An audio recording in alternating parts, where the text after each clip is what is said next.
గూడూరులో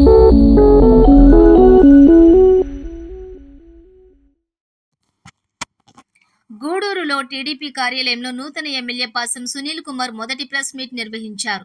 ఈ సందర్భంగా ఆసక్తికర విషయాలు వెల్లడించిన ఎమ్మెల్యే అక్రమార్కులను, అవినీతి పరులను వదిలిపెట్టే ప్రసక్తే లేదన్నారు. వైసీపీ కార్యకర్తలపై కక్ష సాధింపు చర్యలు ఉండవని ఎమ్మెల్యే పాసం సునీల్ అన్నారు.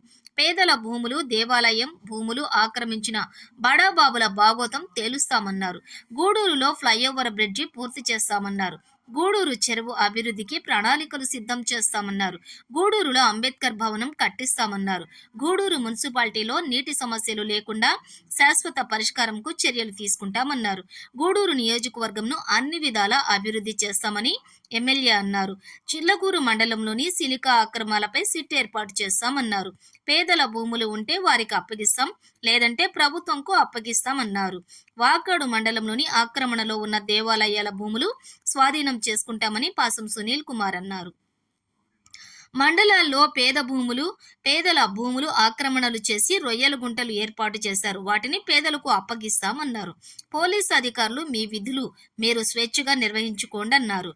ఇక వైసీపీ ప్రభుత్వంలో టీడీపీ కార్యకర్తలపై దాడి చేయించిన బడాబాబులను వదిలిపెట్టే ప్రసక్తే లేదన్నారు. గూడూరు టీడీపీ కార్యాలయంలో కాల్ సెంటర్ ఏర్పాటు చేసి ప్రజలకు నిరంతరం అందుబాటులో ఉంటామని గూడూరు టీడీపీ ఎమ్మెల్యే పాసం సునీల్ అన్నారు.